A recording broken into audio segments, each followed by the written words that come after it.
Hi and welcome to my channel. I have had the Nikon Z8 for 2 years now, and I think it is time to share my camera settings that I use. So a similar video like I did for all the other cameras I have owned or still own. I don't claim that these are the best settings in the world for everybody, but they are definitely the ones I used for the last 2 years and they work great for me. For the purpose of this video, I've already reset the camera and changed the language to English. So if you need to change the language first, it is the second item in the setups menu. And also please note that I use the latest firmware, which is currently 3.10. So if you don't find all of the features or the numbering is different, you are maybe not using the same firmware version. If you want to check your firmware version, it is the last item in the setups menu. I go through the settings from top to bottom, but only mention the ones I changed compared to the default values, because otherwise the video would take for a very long time. And by the way, I'm using a new wireless microphone, which is the LAG Max 2 from Holy Land. How does it sound? So without further ado, let's go through it. So the first menu is the photo shooting menu. Here I changed the file naming from DSC to NZ8. This way I always know that the files are coming from the Z8. On the secondary slot function you can change to backup. So this is a useful function if you are a wedding photographer and you want to save the images on both cards. Next point is the image area, and here I activate the DX crop alert so that you see this blinking icon. Here you can see the icon for the FX, and if I change now to the DX, you can see here this icon is blinking. Under the image quality settings, I change the image quality to RAW. And under the second function, I also set this to JPEG fine. So next point is the white balance, and here I change from auto to color temperature. And I for now set it to 5600 for example, which is daylight. And I always change the color temperature to the ambient light. And the reason is that I don't want the white balance to change during a video clip, for example. Next point is picture control, and here I change from auto to neutral. There is also a flat color profile, but I prefer the neutral. The next point I change is the vignette control, and here I change from normal to off because I want to adjust this in post. Next is I deactivate the auto distortion control because I also want to do this in post. Next point is the focus mode, which I change from AFS to AFC because I use back button autofocus and therefore it can stay on AFC always. Next point is AF area mode, and here I change from single point to auto area AF. The manual focus subject detection area I change from off to all. And the next point is the interval timer shooting, and here I change the interval to 5 seconds for example, because this is the one I use the most, but I can change this of course anytime. I change from 1x1 to 900 for example by 1, which means it's doing 900 shots, but usually I cancel it before that. And I also deactivate exposure smoothing because if I do a Holy Grail time-lapse, I use a automatic ramping via an app. The rest can stay as it is. I usually don't use the time-lapse video function, but if I would do it, I would change the frame rate to 4K 25 frames per second, because this is what I use usually in my videos. So, and then we are through the first menu. The second menu is the video recording menu, and here again I changed the file naming from DSC to and Z8. The video file type I changed to 10-bit. This is what I use usually. You of course can also use 12-bit RAW, but usually for my YouTube videos I use 10-bit. The frame size and frame rate I changed to 4K 25 because this is what I use the most if I don't use slow motion. On the image area again I changed the DX crop alert to on. Next we come to the focus area mode. Here I also changed from single point AF to auto area AF because the subject detection is quite good now in these cameras, and I can also change this quickly. The MF subject detection area, again I changed this to all. The microphone sensitivity I changed from auto to manual, and here I usually use something about 12 for example, and the rest is fine I think. Yes. So the next menu is the custom settings menu, and the first one being focus. Under A2 I change from focus to release because if I press the shutter I want to make a photo. It doesn't matter if the camera thinks it is in focus or not, I just want to release. Under A6, the AF activation, I change from on to AF on only, which is this button here. So this is what I mentioned before with back button AF. So I'm focusing just with this one button and not with the release button. And this has some benefits and I'm used to it. So you can see if I half press the shutter button, it doesn't focus. It just focuses here on the AF on button. Under A8, I limit the AF area mode selection, and here I remove the pinpoint autofocus because it's too small and I don't need all of them. And back to focus. And under A11 focus point display, I activate the AFC in focus display. Under A12 I deactivate the AEF assist illuminator. Under A13 the focus peaking, I activate the peaking display, and for the peaking sensitivity I use the 3. If the focus peaking is activated, you can see now here in red the areas that are in focus. So moving on.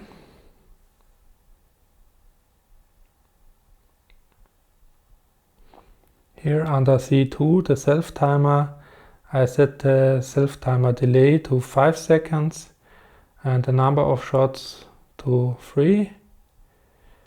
And the interval between the shots I changed to 1 second. This is what I use the most, and otherwise I can quickly change this because I add this also to my menu. Going on.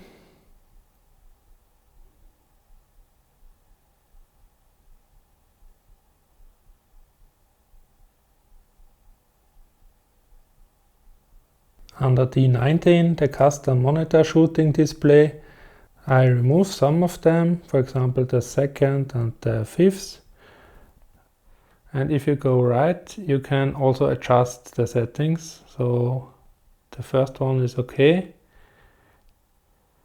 On the second one I remove the histogram, and on the third one I activate all of them. And in the next point I do the same. So I remove the second one and adjust or check the others.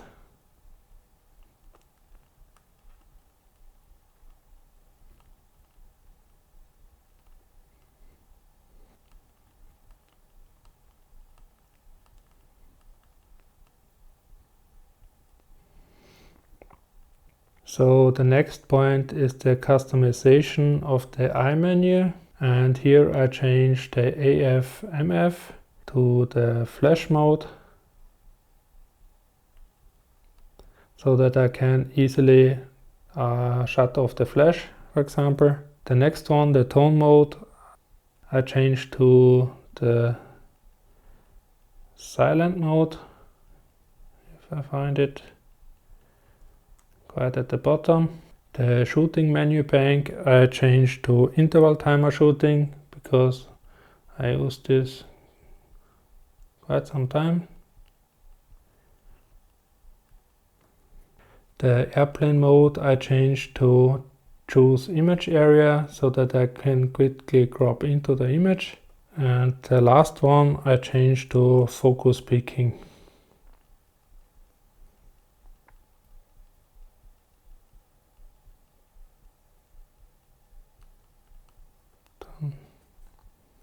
And the next point are the custom controls, which might interest you the most. And here I changed the FN1 button to cycle AF area mode, which is quite at the top. And here I deselect everything but single point AF and all auto area AF. And this means I can quickly change from auto area AF to single point AF, which is nice if you want to pre-focus on a stick, for example, where a bird is going to land. And for the FN2 button, I use the recall shooting functions.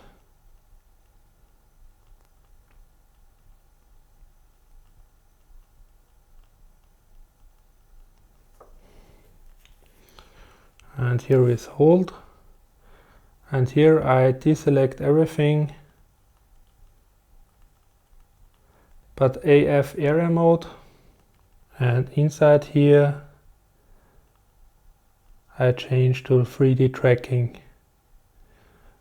With the FN2 button I can quickly switch between auto area AF and 3D tracking. On the FN3 button I use the starlight view.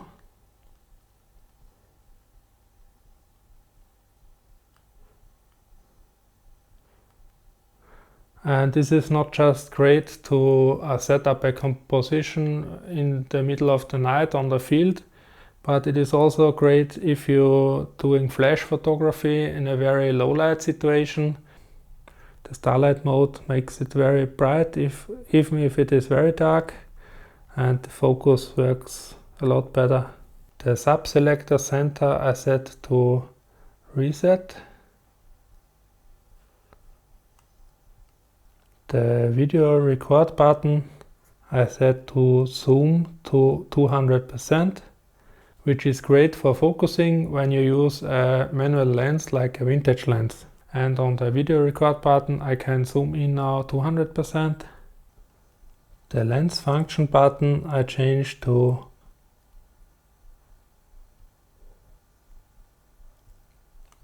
save focus position to all. And the lens function 2 button I changed to recall the focus position. And last but not least I changed the lens control ring to none because I don't want to accidentally turn the control ring. So next up is the custom controls playback, and here I changed the FN3 button from Protect to zoom to 200%, which is nice if I want to zoom in more than 100%. And for the sub command dial I changed the frame advance to 10 frames, which means with the front dial I can move faster through the images. And that was that.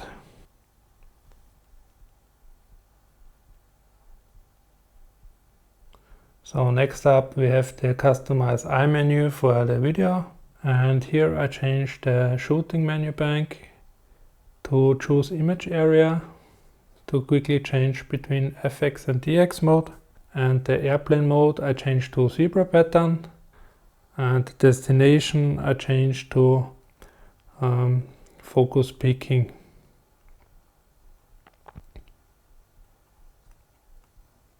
Done. So next are the custom controls for video, and here I changed the FN1 button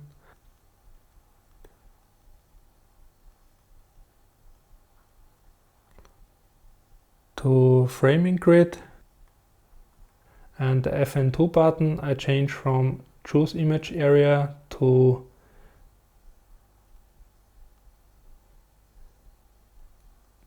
switch FXDX, which is a bit quicker. The sub-selector center I change again to reset.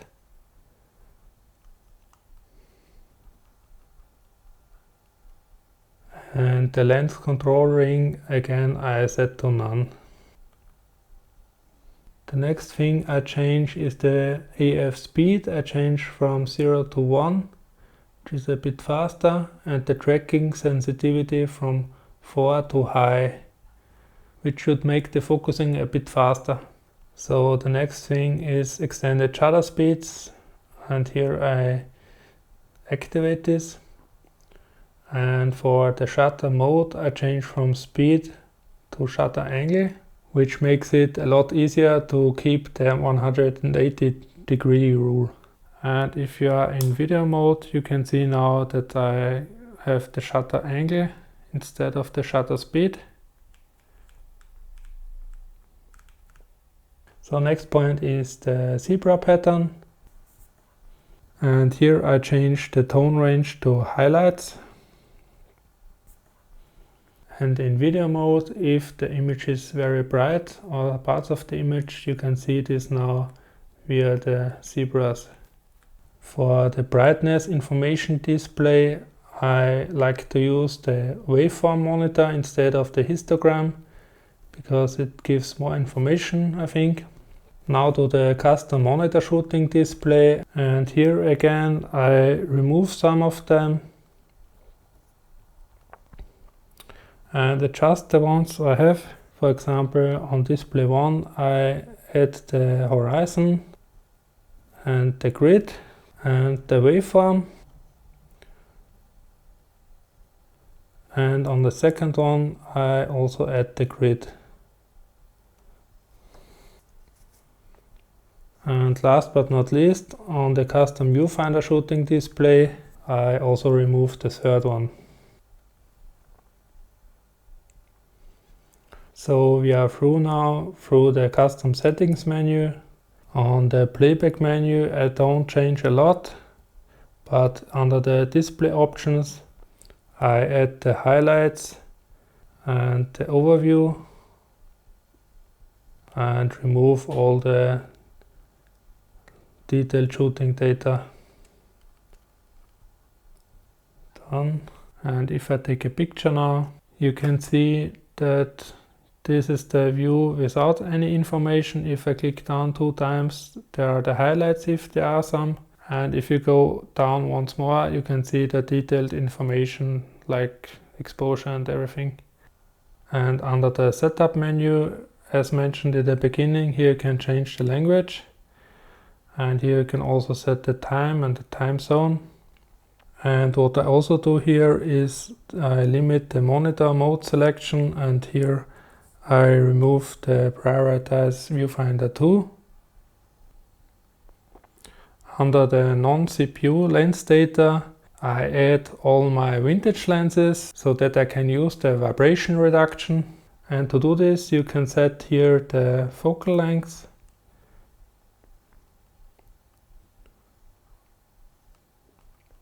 the minimum aperture,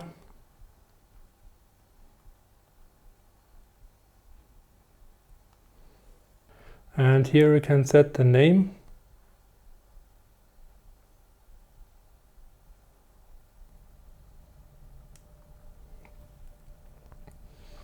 And you can do this for all lenses now. So here I have set now all my vintage lenses. And the next point is save focus position, and I activate this, which means that the focus position is saved when you shut on the camera and uses the same position when you start the camera again. And last but not least, you can add here the copyright information. Here you can set the artist and the copyright.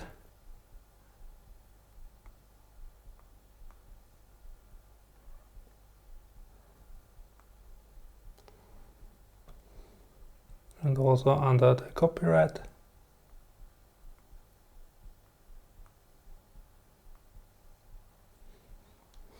And of course, if you want to add this, you need to activate this here. And here under camera sounds, I changed the volume from 3 to 1 and also the lower volume from 2 to 1.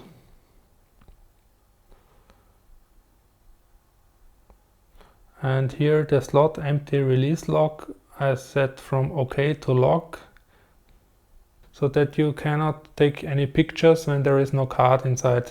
And as mentioned in the beginning, here you can find the firmware version. Next menu is the network menu, and the only thing I change here is the airplane mode, which I set to on, which saves some battery and I don't use the other functions. And the last menu is called the My menu, and here you can add all items that you use frequently and you want to have a quick access to them. So the first item I add here is in the custom settings menu, and here under the shooting display menu, D6 exposure delay mode, which I usually use when I take pictures from a tripod. So the next item is the starlight view, which is D10. Next item is D12 LCD illumination. Next item is under the focus, the AF activation, A6. I want to have a quick access to this, because if I hand over the camera so that somebody is taking a picture of me, this is usually the better way. Next item is under the setup menu, the monitor brightness, which is great if you take pictures in the middle of the night and you don't want to get blind. Then I also add under the custom settings menu the timer, self timer. I also add from the photo shooting menu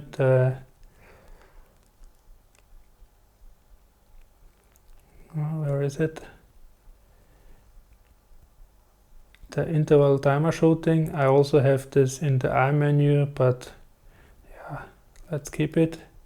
Then also from the photo shooting menu, the focus shift shooting. And also the auto capture. Then from the custom settings menu under the video, where is it? The grid type.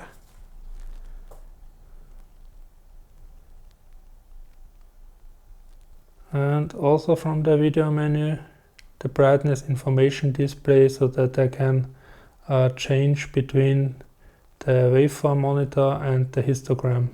And if you are now in the video mode, for example, you can see here is now the waveform monitor, but if I change here to histogram, you can see it's already changed and it's quite quickly. And also the grid type can be changed very quickly from a wide aspect ratio, for example. So you see this wide frame. And these are the settings I use on my Nikon Z8. I hope you find this video helpful and you got something out of it. Thank you very much for watching and see you in the next video. Bye!